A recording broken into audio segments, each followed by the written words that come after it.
उसको इंदिरा गांधी को खलनायिका बनाकर जिस पिक्चर में बनाया गया, जिसको एक तरह से उसकी आलोचना में पूरी पिक्चर वो केंद्रित है, और उसका बड़ा उग्र आंदोलन हुआ है पंजाब के अंदर। किस तरह से कांग्रेस को बचाने के लिए, इंदिरा गांधी को बचाने के लिए, कांग्रेस की इज्जत बढ़ाने के लिए ये किस तरह का खूनी विरोध पंजाब में इमरजेंसी पिक्चर का करा रहा है, ये एक तरह से इसकी कलई खुल गई कि बंबई की पुलिस, और जिसमें इतना साफ समझ में आ रहा हो, इतने मामला पूरी 8-8 टीमें बनी हो, और वो बंबई की पुलिस 40 घंटे बाद ये नहीं पता लगा पा रही कि कौन आया था, कौन गया, किसने मारा। अभी तक ये वो चाकूबाजी क्यों हुई, इसका कारण ये जो बता रहे हैं कारण नहीं है। वो कारण या तो घरेलू है कि कंगना रनौत की आज से पिक्चर रिलीज हुई है इमरजेंसी, और वो पिक्चर पंजाब में ना दिखाई जाए, पूरे पंजाब में विरोध हो रहा है। वो खालिस्तानी गुंडे विरोध कर रहे हैं अलग अलग नामों से, वो फलाना दल, ढिमाका दल, मतलब इंदिरा गांधी की आलोचना करने वाली पिक्चर पंजाब के अंदर विरोध हो रहा। मेरी समझ में नहीं आया कि अगर इंदिरा गांधी की प्रशंसा की बात होती, इंदिरा गांधी की तारीफ की बात होती, तो बात समझ में आती कि जिस महिला के मारे जाने के ऊपर जिसने स्वर्ण मंदिर में टैंकर चलवा दिया था, गोली चलवा दी थी, और बाद में उसके बाद सिखों का कत्लेआम उसके लड़के ने कराया, और उसकी प्रशंसा की पिक्चर, तो वो समझ में आता कि इंदिरा गांधी की पिक्चर की प्रशंसा वाली पिक्चर पंजाब में उसका विरोध हो रहा है। उसको इंदिरा गांधी को खलनायिका बनाकर जिस पिक्चर में बनाया गया, जिसको एक तरह से उसकी आलोचना में पूरी पिक्चर वो केंद्रित है, और उसका बड़ा उग्र आंदोलन हुआ है पंजाब के अंदर। और पंजाब में सरकार किसकी, केजरीवाल की। तो यहाँ पर ये और कांग्रेस जो लड़ रहे हैं, ये जरा गौर करिए मनीष जी कि यहाँ पर जो लड़ रहे हैं ये दिखावे की लड़ाई है, ताकि कोई वोट बटे तो भाजपा को ना मिले, वह कांग्रेस के पक्ष में चला जाए। कांग्रेस जीतनी जातनी तो है नहीं, कांग्रेस एक तरह से कूड़ेदान का काम कर रही है कि जो इसके काम ना आए वोट, वो कूड़ा इसके कांग्रेस के उसमें चला जाए, भाजपा के पास ना, क्योंकि भाजपा के पास अगर वो कूड़ा आ गया तो वो कूड़ा अमृत हो जाएगा, उसकी बदौलत ये साफ हो जाएगा। तो यहाँ पर ये दिखावे की लड़ाई लड़ रहे हैं, लेकिन ये किस तरह से कांग्रेस को बचाने के लिए, इंदिरा गांधी को बचाने के लिए, कांग्रेस की इज्जत बढ़ाने के लिए ये किस तरह का खूनी विरोध पंजाब में इमरजेंसी पिक्चर का करा रहा है, ये एक तरह से इसकी कलई खुल गई। अन्यथा सरकार चाहे, और वहां पे मनीष जी मतलब कोई भी आदमी मुझे जरा समझा दे कि वो विरोध क्यों कर रहा है उस पिक्चर का। देखिए, कुछ लोग लिख रहे हैं पंजाब में बम धमाका शुरू हो गई है सर, मतलब तो इसका मतलब आप कह रहे हैं कि ये पूरा कांडी केजरी का खेल है, ये पंजाब में जो कुछ हो रहा है वो कांडी केजरी के इशारे पे हो रहा है। सर, सैफ अली खान की ठुकाई पिटाई का हुआ लगभग 48 घंटे होने जा रहे हैं। 48 घंटे हो गए हैं, कोई पकड़ा नहीं गया। सोचिए, 12वीं मंजिल पर आकर के कोई आया, एक बड़ा बॉडी बिल्डर था तैमूर काब्बा, इसको पटक पटक के मारा, आंख मुंह सब सुजा दिया। अब खबर आ रही कि रीढ़ की हड्डी तक चाकू पहुंचा दिया गया था। ये कमाल की बात है कि इतना बड़ा जो मुस्टंडा ये शरीर लेकर के ये क्या कर रहा था, एक आदमी आया उसको कूट के चला गया, उतना उतना सब तोड़ फोड़ दिया।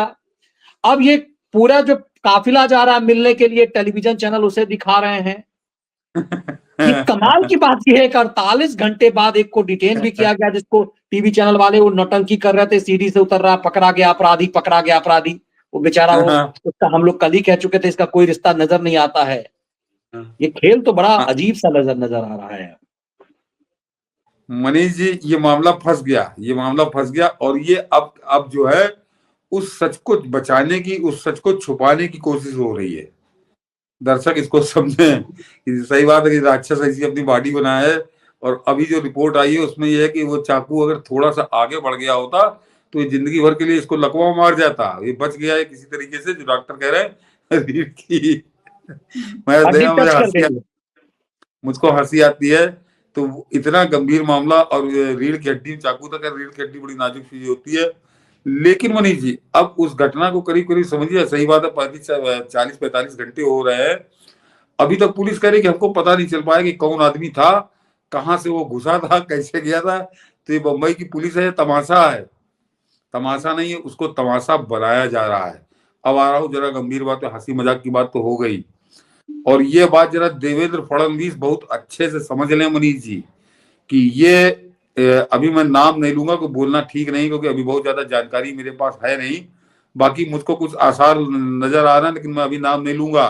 कि एक मैडम है जिनका बॉलीवुड से बड़ा लगाव है, और वो उन मैडम ने पहले पिछली बार भी बहुत थुकाया था जब देवेंद्र फडणवीस इस बंबई के मुख्यमंत्री थे महाराष्ट्र के। और उन मैडम का मुझको अब हस्तक्षेप नजर आने लगा है, क्योंकि बंबई की पुलिस, और जिसमें इतना साफ समझ में आ रहा हो, इतने मामला पूरी 8-8 टीमें बनी हो, और वो मुंबई की पुलिस 40 घंटे बाद ये नहीं पता लगा पा रही कि कौन आया था, कौन गया, किसने मारा। ये असंभव चीज है मनीष जी, असंभव चीज है। ये संभव ही नहीं है। मुंबई की पुलिस देश की सर्वश्रेष्ठ पुलिस है, उसके पास कोई कमी नहीं है। तो ये इस तरह का आचरण उसका तब होता है जब सुशांत सिंह राजपूत जैसे हत्याकांड दबाए जाते हैं, या सैफ अली हत्या नहीं इसकी, लेकिन इसके ऊपर जो चाकू चला है उस खबर को दबाया जा रहा है। और किस तरह से नंगे हो गए हैं कि झूठ सामने आ गए, सब सारे झूठ सामने आ गए।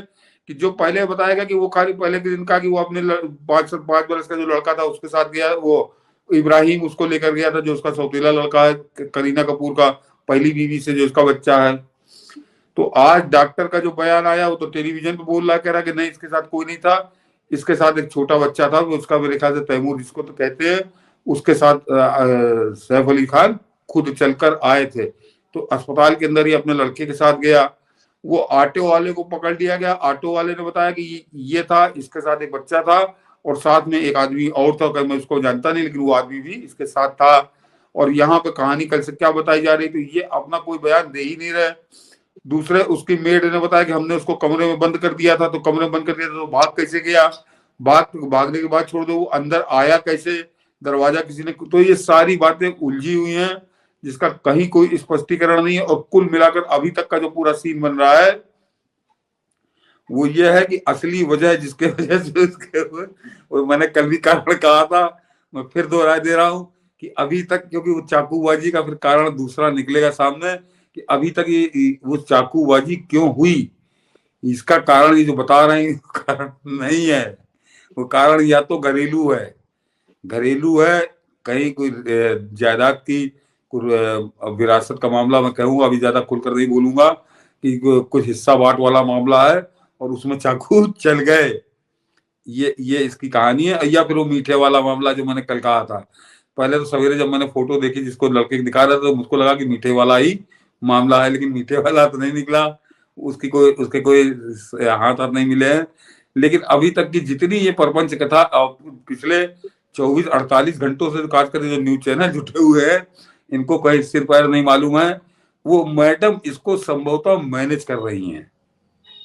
मैं अभी वो खुलकर आ जाएगा सामने, छुपेगा नहीं वो।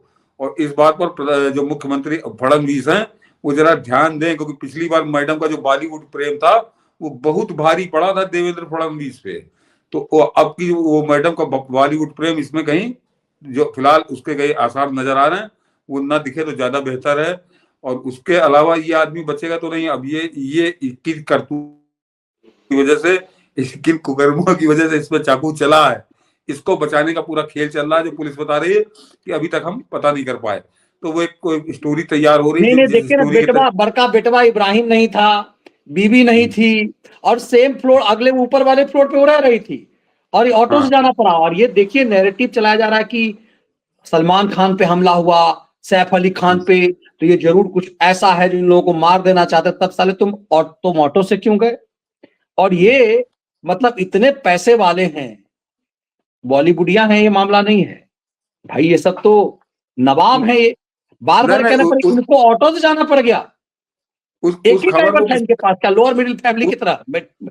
उस खबर को किस तरह से घुमाने का प्रयास हो रहा, सवेरे सवेरे चला कि हकले के यहाँ भी रेकी की गई थी, हकले के यहाँ सीढ़ी नहीं लगाई गई थी, फिर आगे नहीं हकले के यहाँ सीढ़ी नहीं लगाई गई थी, हकले के सामने वाले घर में सीढ़ी लगाई गई थी। मतलब किस तरह से लोगों का ध्यान बटे अब, लेकिन वो जरा कठिन काम है। और ये देख लीजिएगा इसमें कोई नहीं पकड़ा जाएगा फिलहाल, वो जो है टाइम फिस होगा, क्योंकि ये मामला बिल्कुल पारिवारिक घरेलू या निजी कुकर्मों करतूतों का है।